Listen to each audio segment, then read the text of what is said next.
जय माता की। दुर्गा ज्योतिष यूट्यूब चैनल में सभी दर्शकों का स्वागत है। प्रिय दर्शकों, जन्म कुंडली के अंदर बनने वाले कालसर्प योग 12 भावों में कैसा प्रभाव देते हैं, आज इसी विषय पर हम चर्चा करेंगे।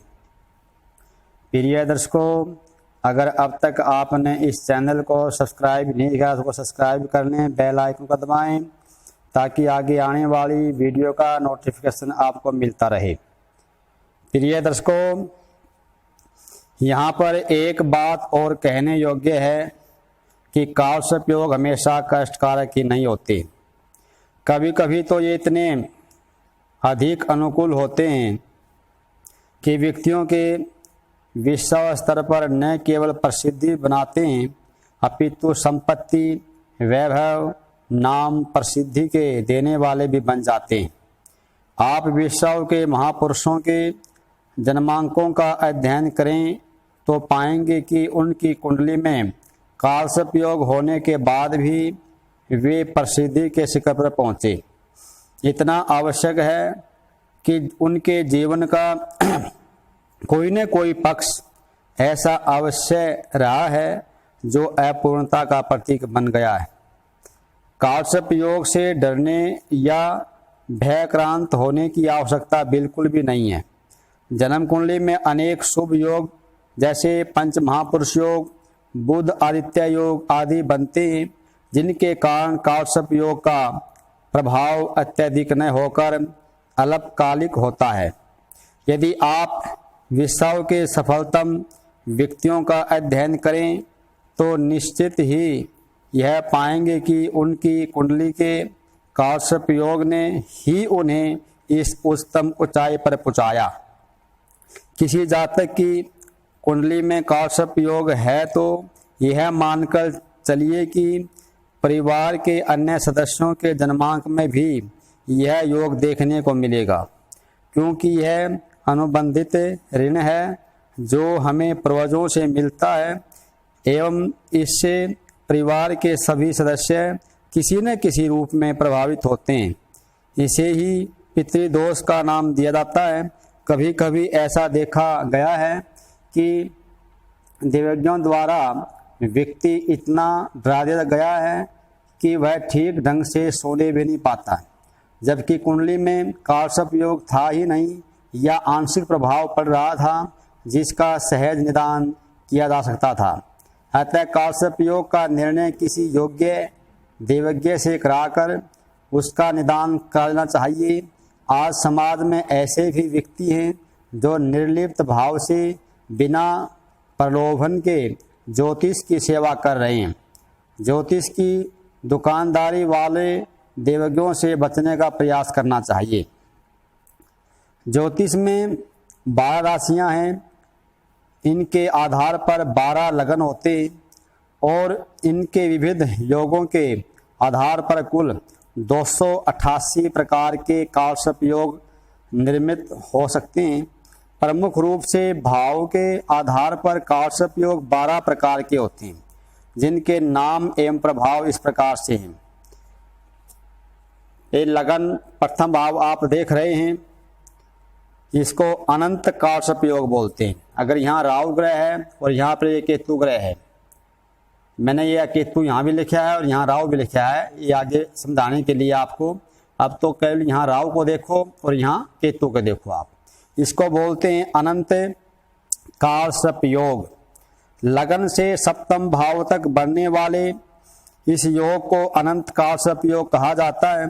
इस योग के कारण जातक को मानसिक अशांति, जीवन की अस्थिरता, कपट बुद्धि, प्रतिष्ठा में हानि, वैवाहिक जीवन का दुखमय होना इत्यादि प्रभाव देखने को मिलते हैं।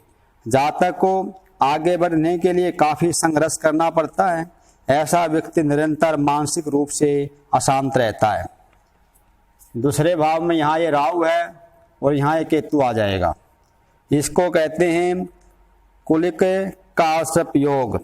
द्वितीय स्थान से अष्टम स्थान तक पड़ने वाले इस योग के कारण जातक का स्वास्थ्य प्रभावित होता है।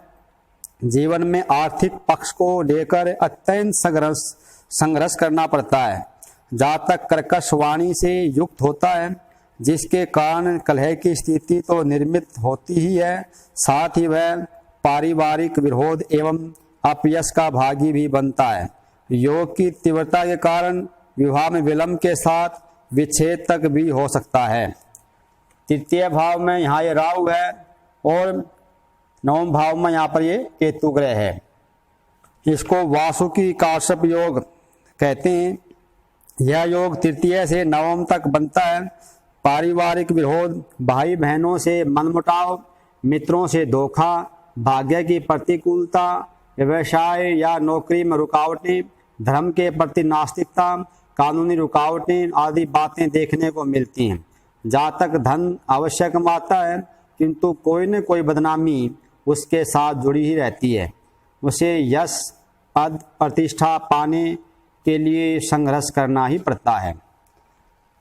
चतुर्थ भाव में ये राहु है और दसम भाव में केतु आ गया। इसको बोलते हैं शंखपाल कालसर्प योग। यह योग चतुर्थ से दसम भाव में निर्मित होता है। इसके प्रभाव से व्यवसाय, नौकरी, विद्या अध्ययन इत्यादि पक्षों में रुकावटें आती हैं। घाटे का सामना करना पड़ता है। वाहन एवं भृत्यों तथा कर्मचारियों को लेकर कोई न कोई समस्या हमेशा आती है। आर्थिक स्थिति इतनी अधिक खराब हो जाती है कि दिवालिया होने तक की परिस्थितियां आ सकती है। पंचम भाव में राहु, एकादश भाव में केतु। ये इसको बोलते हैं महापदम काश्यप योग, पदम काश्यप योग। पंचम से एकादश भाव में राहु केतु होने से यह योग होता है। इसके कारण संतान सुख में कमी या संतान का दूर रहना अथवा विच्छेद तथा गुप्त रोगों से जूझना पड़ता है। असाध्य रोग हो सकते हैं, जिनकी चिकित्सा में अत्यधिक धन का अपव्यय होता है। दुर्घटना एवं हाथों में तकलीफ हो सकती है। मित्रों एवं पत्नी से विश्वासघात मिलता है।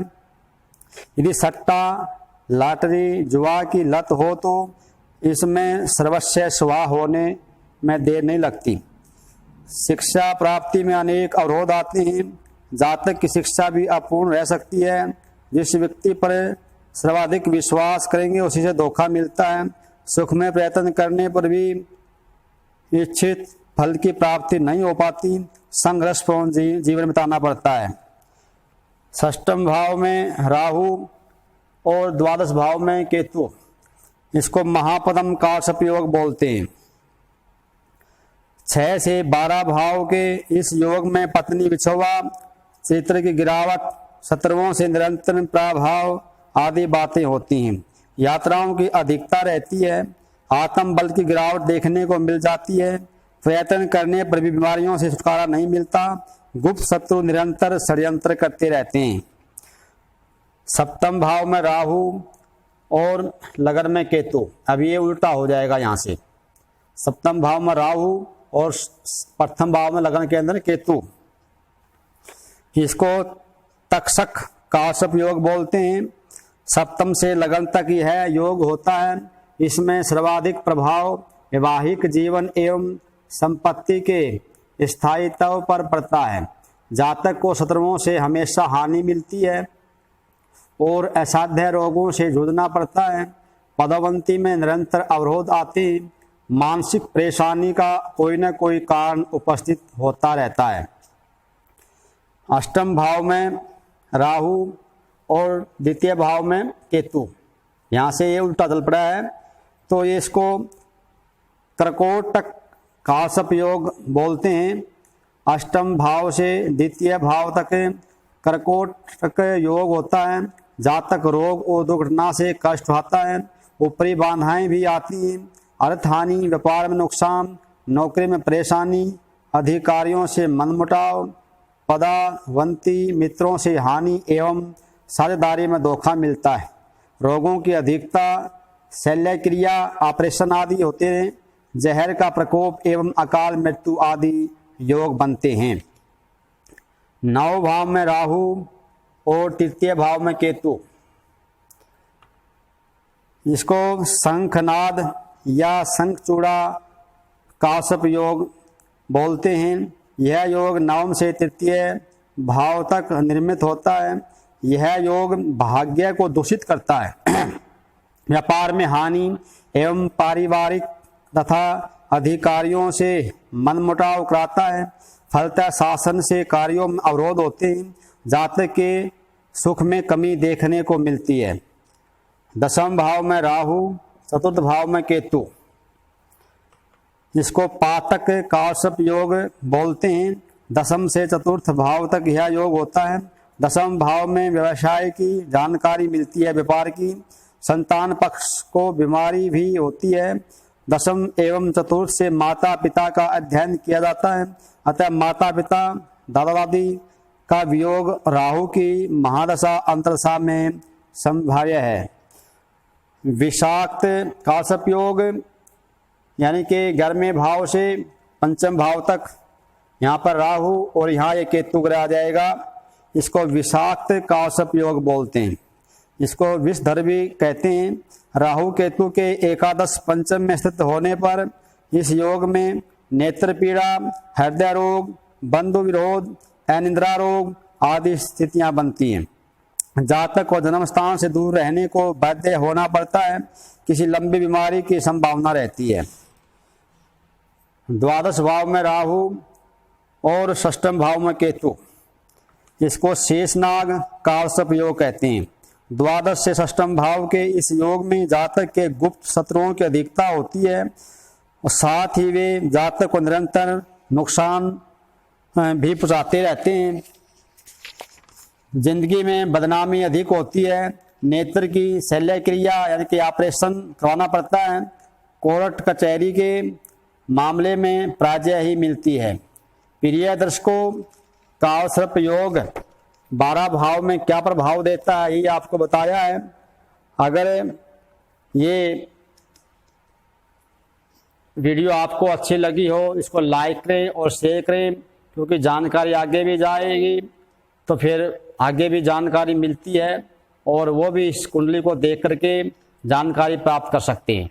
प्रिय दर्शकों, अगर ये वीडियो आपको अच्छी लगी हो, इसको लाइक और शेयर जरूर करें। जय माता की।